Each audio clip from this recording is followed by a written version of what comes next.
Hey everyone, I had a little technical difficulty this week with channel control in the fact that the data was corrupted when I tried to upload it from camcorder to computer. I do record the audio separately, so I will upload the audio and add pictures to that, and unfortunately that will have to be this week's channel control. So, hope you enjoy the show. Hello everyone, welcome back to another episode of Channel Control. BC's here. How you doing? Matt is not. See you later, Matt. It's hard to get these two guys on camera at the same time. When I do, it's a fucking miracle. I know. I'm surprised I'm even in Dallas. Now, I'm actually leaving Dallas in like an hour or so. really? Yeah, I got to go to Will's Point to wrestle tonight. Oh, that's right. Yeah. Oh, yeah. The Flying Jackasses are back. Flying Jackasses are back, baby. Which means title gold is coming to us. Uh-huh. That's how it goes. Okay, we'll see. 5-time winner, 4-time loser. Bruh. Sorry, man. Bruh. You'll get that belt back again.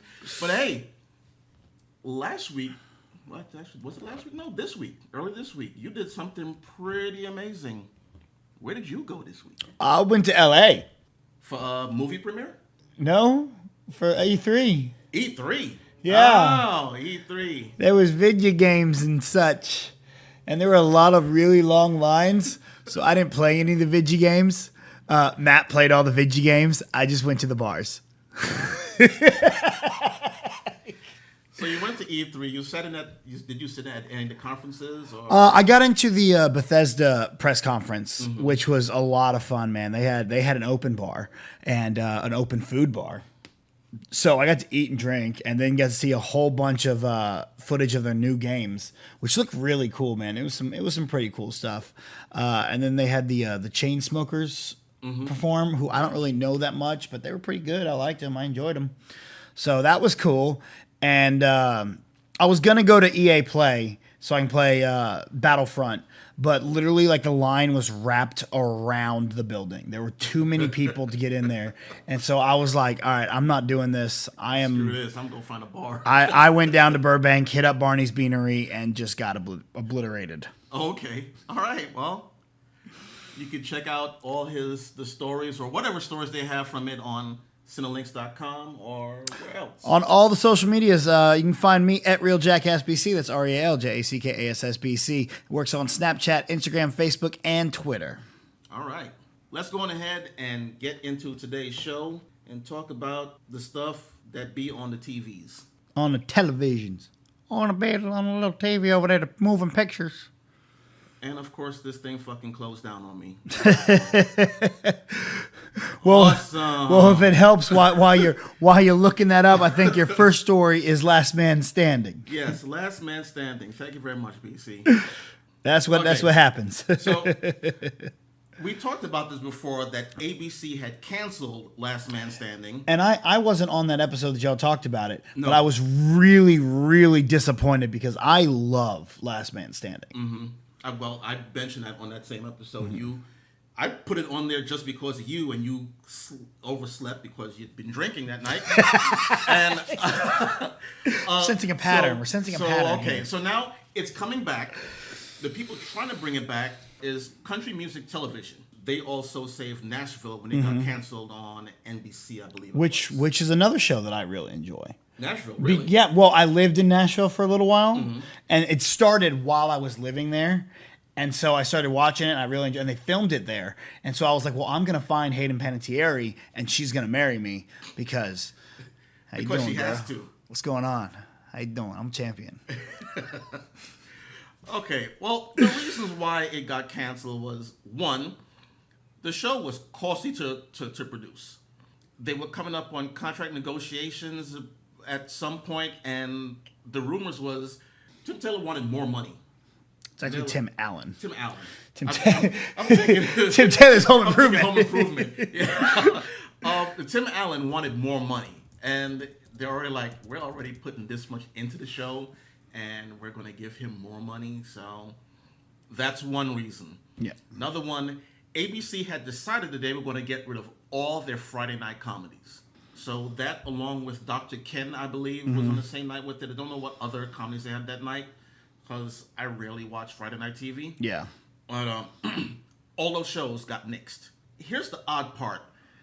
Last Man Standing was actually doing good in the ratings. Oh, yeah. It was one of their highest rating shows. Yeah, so for them to just say, okay, well, we're going to nix the Friday night comedies and just get rid of that show instead of moving it to another night. I mean, you've got 6 seasons, you've got consistent rating from this show, and then you just get rid of it.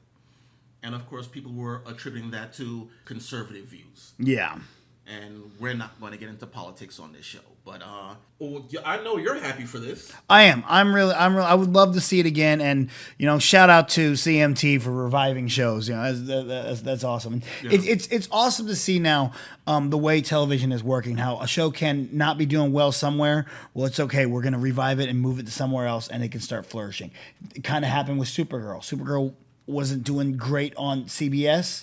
We're going to move it over to CW, and now it is, flourishing. So I really hope to see this come back, because it really was a fun show. I really enjoyed it, but then again, I've always enjoyed Tim Allen's humor. So I really hope this works out. It's still in very early stages, but hopefully we can get it going. Yeah, it's just talks right now. I mean, for me, I only watch it in syndication right now. When I get home, I pop the TV on. I think CW, and there's 2 episodes that are on at that time. And okay. I watched a couple. I'm not a big fan. Yeah. I'm just really not into it. Yeah. I'm against him. Yeah. But of course, I loved Home Improvement, but this one just doesn't do it for me. I love the daughters. I think they're all really talented and really fun, and the middle daughter is just so hot, so hot. That's how I base everything on. Oh, you're like one of my friends. He says, I don't watch no show that ain't got no fine bitches on it. All right. So, next show up, how would you like to see John Wick on TV?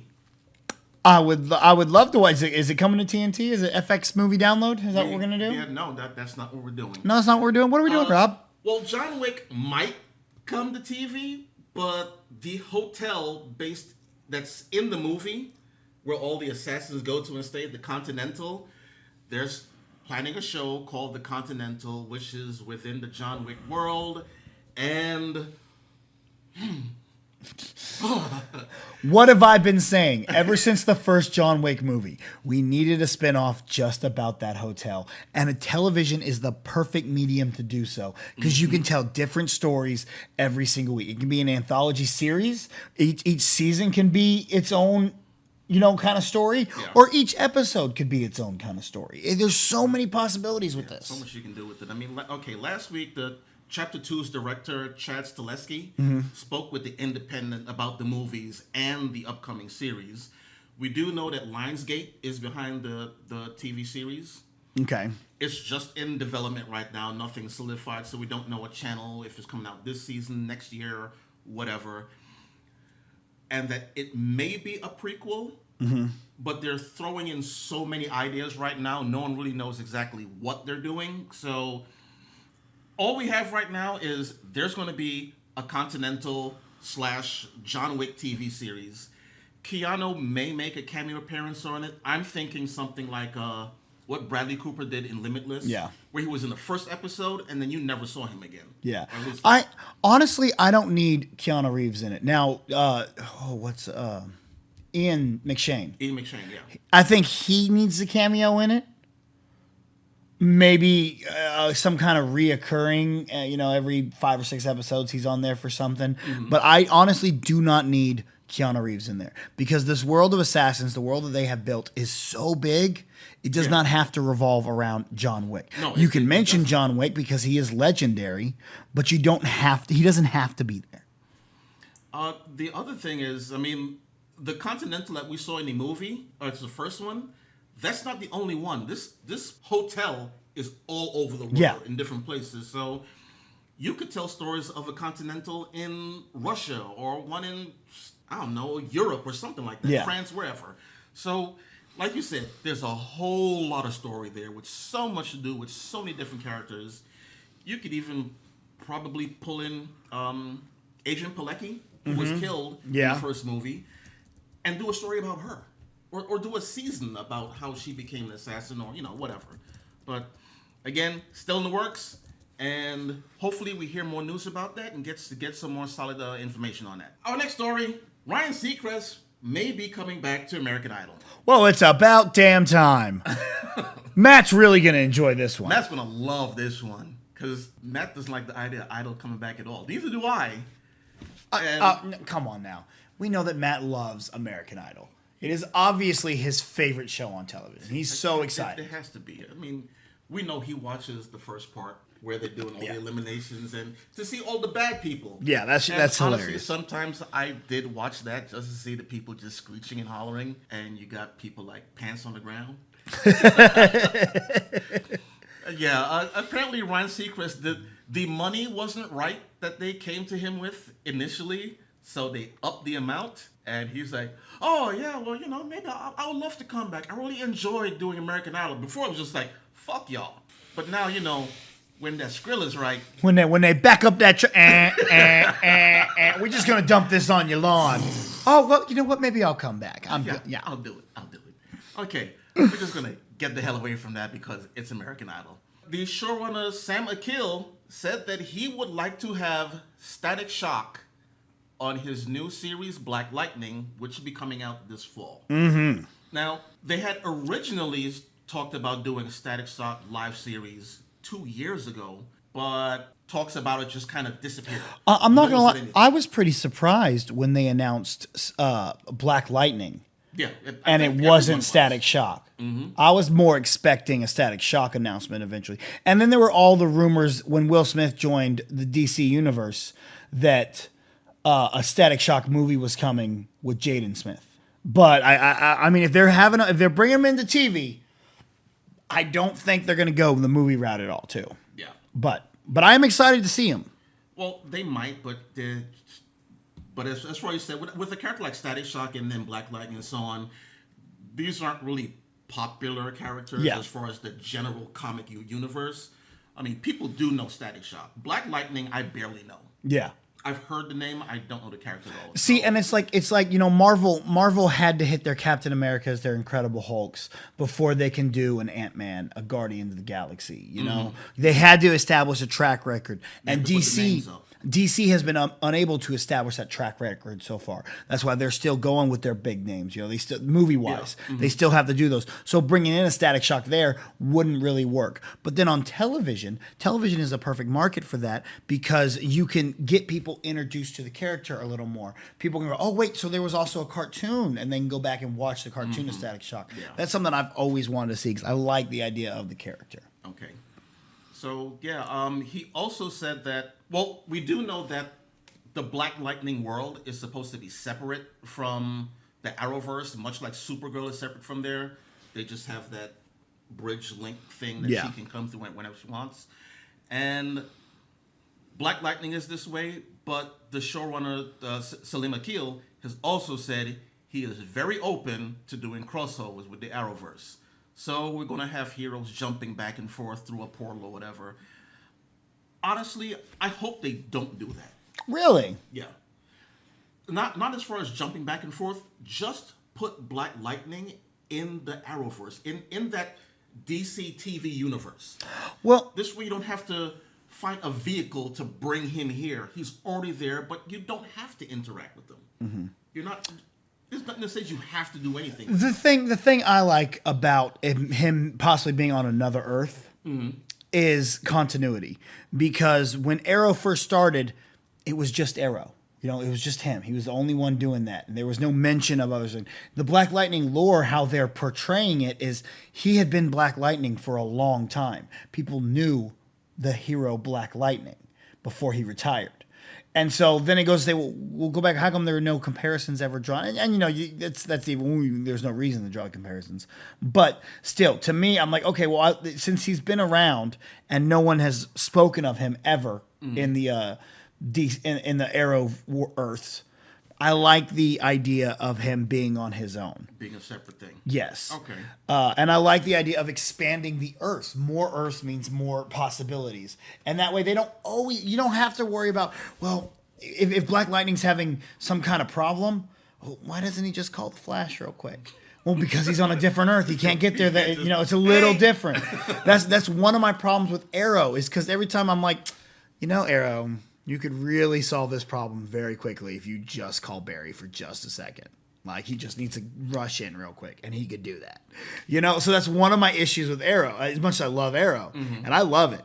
But I'm just like, he's just down the street. Like, you can just call him real quick. And I know he's busy with Savitar and all that, but he's the fastest man alive. Yeah, He can zoop, zoop. He could be in Russia. He's still right down. Yeah, the street. it's like when there was stuff going on in Flash and everyone was locked in cells in wherever it is the League of Assassins takes place. He called Barry and Barry went and unlocked him. I was like, all right, guys, I gotta go, and then left. I'm like, you should do that more often. And so that's my problem with. That's why I like, you know, Black Lightning's on another Earth. Well, he can't just do that, you know, because it's just me, bro. I can't call the fastest man alive. So okay, so all right, I see your point. I'm still like, I don't like the whole we have to open a portal to get from here to here. To interact with this hero, but I do see your point. Yeah. So to round out our stories right now, do you watch Shark Week? Bro, does anyone not watch Shark Week? It is like the best week ever. It leads up to my birthday. It's so amazing. It's nothing but sharks. I turn off all movies, all television. My TV is on Discovery Channel only during Shark Week because it's freaking shark. Who doesn't love sharks, man? It's Shark Week. I mean, sharks are cool, but I don't watch Shark Week. The only way I celebrate Shark Week is by watching Sharknado. That's about... probably gonna get power slam right now. Well, bro, it's Shark Week, and I'm telling you, you just gotta get a bottle of rum, sit on the couch, and just watch Air Jaws, and it's the most dope shit ever. Air Jaws. Air Jaws. Okay, so on this island called Seal Island. The seals are out there swimming. They're always on top of the water, and the sharks go down really low, and they come up and they catch them and go up out of the water, and it's some of the dopest shit ever. So dope. So dope. Okay. So, with Shark Week coming up, we will have Sharknado 5, of course. I hate those movies. And Michael Phelps is going to race a great white shark. No. Phelps versus Jaws? Phelps v. Jaws? Yeah, Phelps v. Jaws. 23 Olympic gold medals. Yep. Phelps swims at about 5.25 to 6 miles an hour. Great white swim at 25 miles an hour. Here's my question. Like, what are you gonna get like a starting block? Are you gonna be like right next to the shark? How's this gonna work? Because what's gonna stop that shark from going, bro, I don't want to race you. I'm gonna eat you. You know what I'm saying? Like, how's this? Well, and the other thing is, how do you get a shark that's go, yeah, man, let's go. All right, cool. Ready, set, go. Like, is the shark really just going to go, I see the finish line, I'm going there? I believe what they're going to do, remember Jesse Owens, the runner from way back. Yes. Before his whatever. To make money, he would race horses and guys on motorcycles. Yeah. But the thing was, he actually had like a head start. They gave him a certain amount of leeway. Yeah. So it was like... Okay, gets a handicap there. Yeah, so it's a bang, go, and he starts running, and they take off on a motorcycle or the horse. And usually he would win, because he was that fast. I mean, he's not starting side by side. Yeah. He's losing every race. So I think they're going to put him in some type of tank with this shark.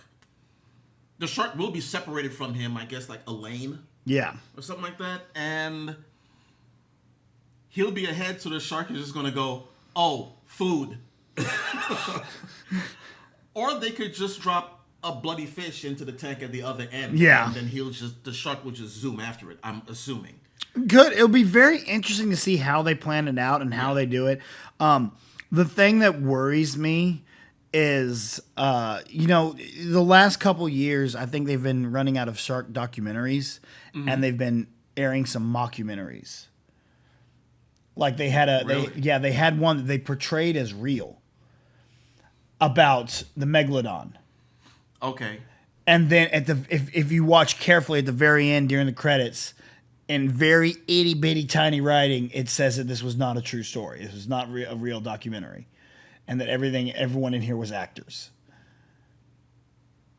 And that's where I started having issues. That's the only time I ever started having issues with the Shark Weeks, because if I want to watch fake shark stuff, I will watch Sharknado. You know, I don't want to see fake shark. I want to see the real sharks. Like that's what interests me about Shark Week. And so I fear that this is going to be some kind of gimmick they do where he's not really racing a shark or something. But I don't know. I don't think Michael Phelps would attach his name to something that ends up being fake, because Discovery did catch a lot of flack for that Megalodon documentary. Well, again, I'm sure they're not going to put him into a pool with a freaking shark. Yeah. That's murder. Yeah. But yeah, Michael Phelps is going to race a shark. The Shark Week starts July 23rd on Discovery Channel. And for you folks that watch it, enjoy, BC, enjoy. Shark Week. I may try to watch it, but I mean, I honestly don't watch Shark Week, anything in Shark Week, so. Shark Week. Dun All right. Moving along to channel surfing. And imagine a cutaway scene with waves and a TV screen. And where we talk about the shows we watched this week and what we like and why we like it. And my first show is American Gods. I have really got to catch up on this, man. Oh, yeah, you told me. Which is like, it's going to be difficult to talk about this because he's only seen the pilot. See, but I don't really know any of the character names or anything. So, I mean, you talk about, I'm not really going to comprehend the stuff you're talking about. Okay. This one was more of a storytelling. The guy that, I can't remember the name, but the guy that writes the stories of the gods coming to America, he sat down to write the tale of Mad Sweeney, which is the leprechaun. How he got around and ended up here. And Essie McGowan, an Irish girl who used to feed the leprechauns. She used to put out food and stuff for leprechauns because that's part of the lore. If you have good fortune, you leave some leprechauns, you get the fairy folk will come and eat and help you and do whatever. The whole episode in itself was pretty good. They used the actress that plays the wife Laura, the one that Matt Sweeney is going around with. I can't remember her name, but they use her as Essie McGowan. And it just tells a tale of a girl going from Ireland to America, and Mad Sweeney, the leprechaun king, as he says, coming to America also. The great thing was the end of the episode, where you find out that certain things that were done in the first episode was all planned by Mr. Wednesday, and he told Mad Sweeney to do a certain job. This way, Mr. Wednesday can get his hands on Shadow Moon. It was a great episode. I liked everything about it, the whole storytelling aspect, and this about the old times, going into the new world, her having children and telling children stories, scaring them with it. She stopped telling stories, and it was just a wonderful episode. And again, the ending was just, holy crap. I know I said that, but once you watch it, yeah, everything will click in, and then you'll say like, oh shit, fuck you, Rob. But yeah, American Gods, check that out. And the other one is Orange is the New Black.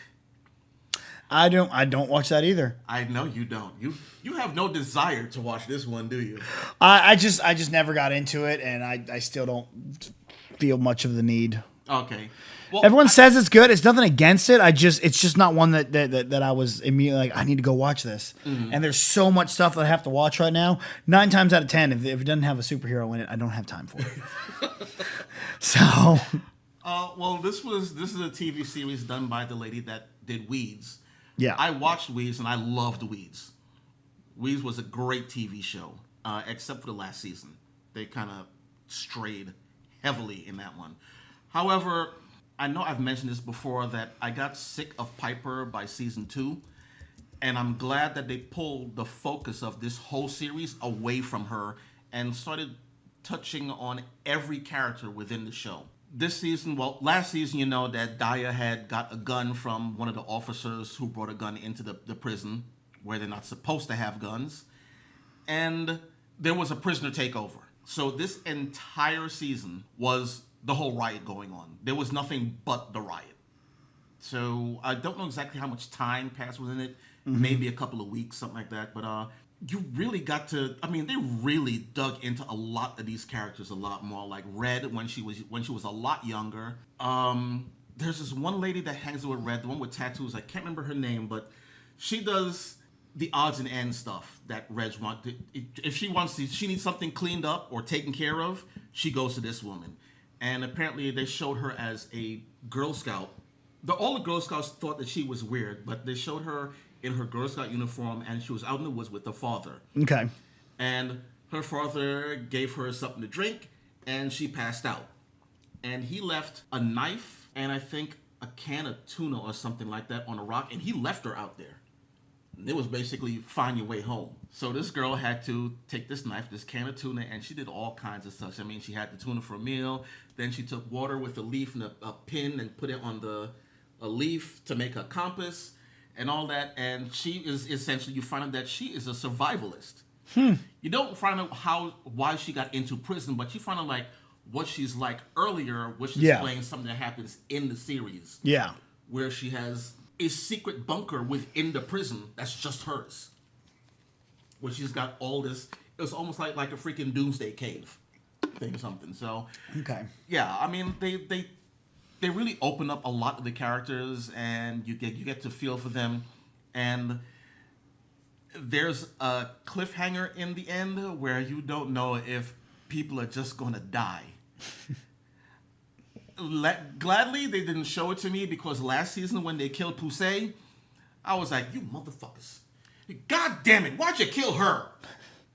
You know, they get you invested in these characters. And they Game of Thrones you. Yeah, and for me, if I can get invested in a character and that character dies and I'm like, I actually feel sorrow, that's a great TV series. That's what happened with me on that season finale of Gotham. When they killed Butch. And I was like, Butch is one of my favorite. How could you kill Butch? Luckily, it turns out it looks like Butch is Solomon Grundy. Oh. Yeah, so that's coming back. So he's coming, and it's like a tag at the very end. I'm like, so he's not. We're gonna get more Butch. He's still there. Okay, cool. He's still there. We're good.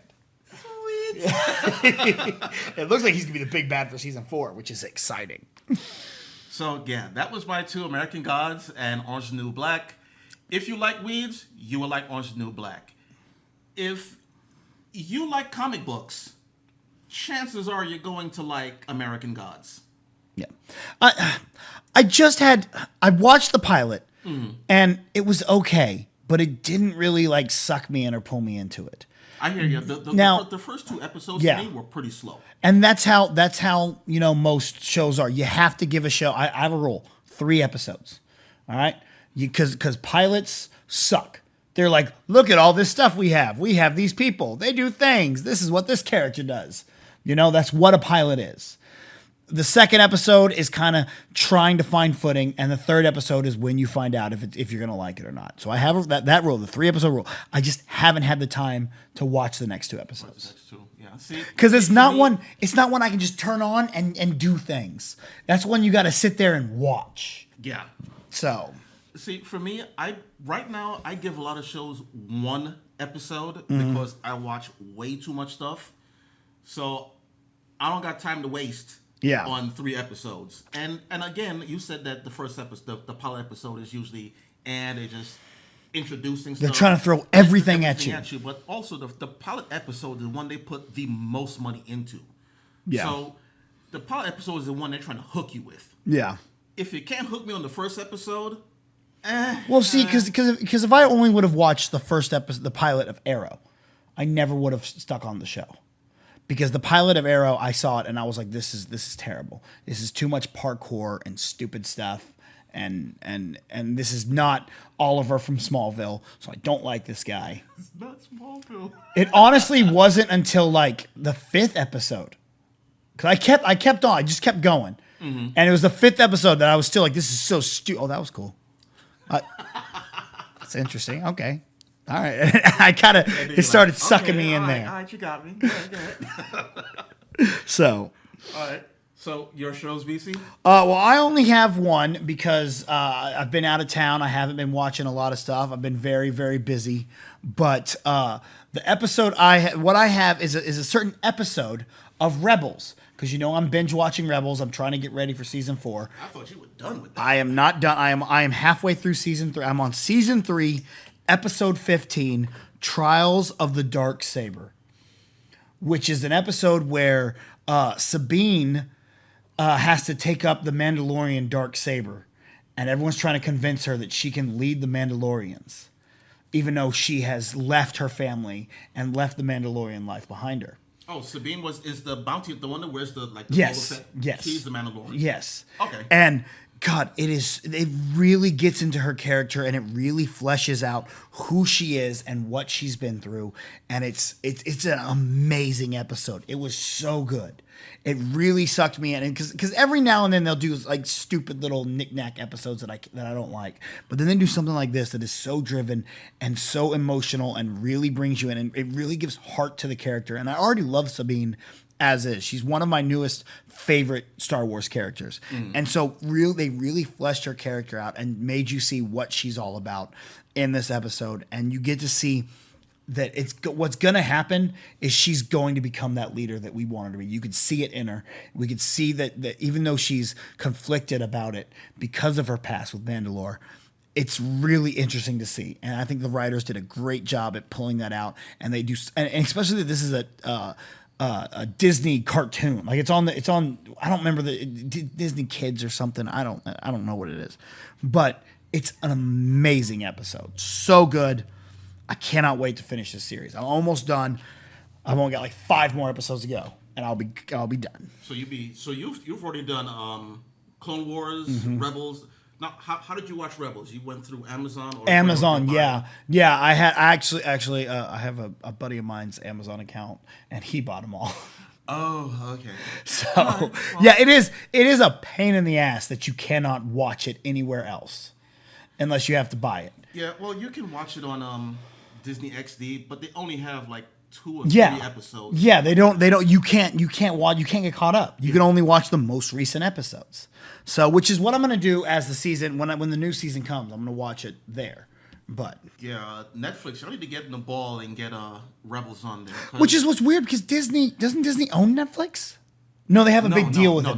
They got a deal with them. Yeah, they have a deal with them. And I'm surprised that Rebels is not on there because that's something that would be part of the deal.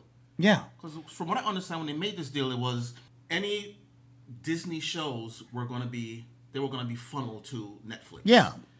And then we had this thing where Clone Wars was leaving. Then it didn't leave. Was supposed to go. It didn't leave. God, I worked so hard to binge through that, man. Before that day, man.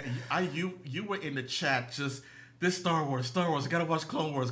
I can't do this. I gotta watch Clone Wars. I gotta power through these episodes because after the night, I'm done. I can't watch it. You finished it? Yes. I did it in time. We've decided not to take Clone Wars off. Fuck you! I was so mad. It's like, I enjoyed it, but God damn it! I could have slept a little. So, yeah, guys, thanks for giving BC a sleeping disorder. And put Rebels on Netflix. Thank you very much. All right. So as far as Love or Leave It, we got nothing. Nothing. At least nothing else that was canceled. Okay, nothing new. We're good there. So we're just going to jump into the DVDs. All right, what do we got?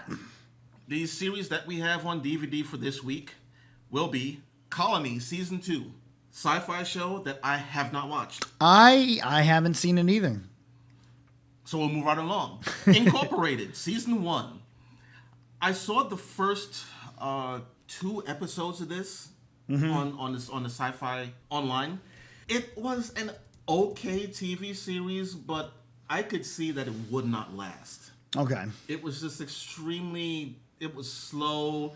There were just a bunch of plot holes and so on. Now, I watched it because I've played role-playing games like Cyberpunk and Shadowrun, where it's this kind of, the cyber arms, cybernetics, people with the future corporations are running the world, they make all the political decisions and things like that. And this is almost something like that. That dystopian future where the corporations run the world. It's interesting because it's executively produced by Matt Damon and Ben Affleck. So it's interesting that it's not more in the public eye, really. Yeah. You know, it's. I mean, honestly, I didn't even know that they were part of that. And yeah. If I did, I'd be like, well, why the hell is your show not working? I've seen stuff by those two guys, and it was good. It was decent in some way. Yeah. Even something that just, okay, here, like you said, executive produced, here's some money, impress me, do something. And people do it, and it's like, yeah, I like that. Like a movie Feast. Yeah. It was a monster movie. But, yeah, incorporate, like I said, I mean, you really have to be into that genre, but it really drags out, and, again, the show was canceled.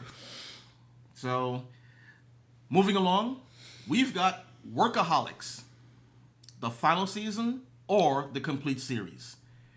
If you got the rest, then buy the final one. If you haven't watched Workaholics at all, get the complete series. Everyone says it's really good. I haven't seen it, but everyone swears by it. So I had not watched it. I didn't give a crap about it. And then at one point I was like, okay, I've got nothing to watch. So I went to Hulu, and they had the last 4 seasons there. So I just powered through all 4 seasons. Yeah. And it was one of those, why haven't I watched this show before? What was I thinking? It's a really funny series. A lot of the guys, I can't remember their names. I don't know the names offhand. I don't have written down here. I know one is Anders Holm. Blake Anderson? No, that's the creator. No. Starring Blake Anderson, Adam Devine, Anders Holm, Gillian Bell, Meredith Monroe, and Eric Griffin. Yeah, okay. All those guys, awesome. They're really funny. They work well together. If you haven't seen it, now, when I give you all these DVD things, I'm not saying you have to buy it. There are very few people that buy DVDs anymore. I buy a few DVDs. Oh God, I have a collection. I buy TV too, because my problem is if I have one season, I have to have the entire. I got to finish it because I'm OCD. But yeah. But I mean, okay, this is a DVD's part, but if they're available online, go watch it there. If you like it that much, then and you want the DVD series, go for it because it may not stay online forever. Exactly. That's why I buy them. Yeah. So I mean, Workaholics is on Hulu. You can go watch it there. So go check it out. You'll enjoy it. You will laugh. Under the Dome, the complete series. I watched the first episode and I was done. I was not going any further with this thing. I believe it was off of a story by Stephen King. Yeah. And I had already spent so much time watching Haven and watching Haven go to shit. So I was not watching the show. Well, it made it 3 seasons. Yeah.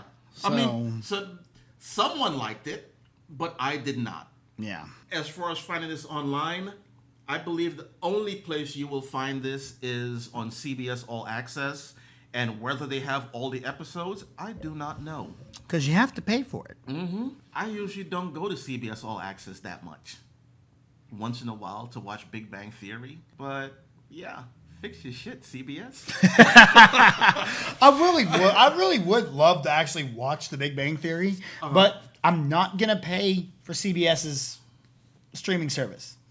Because I only get CBS's stuff. I think, no, that's I'm not going to do that. Sorry. You're not HBO. Stop trying to be. And from what Matt said, and I think that I saw it also when I had paid for it at some points, was even when they say you can watch the entire TV series here, the entire TV series is not there. Really? Yeah, they'll have 5 episodes from season 1, and the rest just aren't there. Wow. Or they may have, a huge block of the shows. Yeah. And a few missing. And some of them may be the end of the series or somewhere in the middle. So you're like, how the fuck am I going to watch this series and not know what's going on at this point and this point? Yeah. Exactly.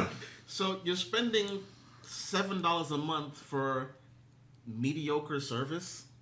Yeah. And so, yeah. If you pay for CBS All Access, it's there. Go check it out. If you want the DVD set, it's in the stores. So go check it out. All right. So, BC, you were talking about everything with Star Wars Rebels and Clone Wars, whatever, and you do a show on Fridays now, right? Yeah. What the Force podcast is on the Dweeb Factory YouTube and Facebook page. It's a lot of fun. We talk Star Wars news. We give you all the latest bits of news. We talk theories. We talk this week we came up with what we wanted an Edgar Wright Star Wars movie to be. Like if Edgar Wright were to direct a Star Wars movie, we talked about what we want to see out of that. A bar hopping. Jedi's bar hopping. My pitch was nothing because Edgar Wright needs to do Edgar Wright stuff, not other people's stuff. Sorry. I love Star Wars, but I don't want to see Edgar Wright do Star Wars. We tried that with Marvel and Ant-Man, and he had to leave the project. So Edgar Wright, do Edgar Wright. Baby Driver, go see that. So yeah, every single Friday night at 7 o'clock on the Dweeb Factory Facebook and YouTube page. What the Force podcast. All right. And you can see this guy, Matt, Jason and Cora, on the Super Cool Nerd Show every Thursday, 8 p.m. Central. That is YouTube, youtube.com, SNS Live. You can also check it out at facebook.com, SNS Live, Twitter at SNS Live, and Instagram, SNS Live. Yes. Look for SNS Live wherever you think we might be, and we're probably there. Absolutely. Other than that, I think that's all the show we've got right now. Sounds about right. You can follow Matt at Move the Joystick on Twitter. You can follow me at RealJackSBC, RealJackAssBC. Works for Snapchat, Instagram, Facebook, and Twitter, as well as my podcast, It Is What It Is, every single Thursday on the Jackass Nation Podbean channel. And if you want to follow me, look in the description down below where I put everybody's stuff, but I just like to hear him go through everything because it's freaking awesome when he does that. It's a cadence. You gotta get once you get the cadence down, it just flows, and you got that. So, yeah. Description down below. It's got all the social stuff at Twitter. If you can't find us at other places after you go to Twitter, then you should be using social media. Thanks for watching. Bye-bye.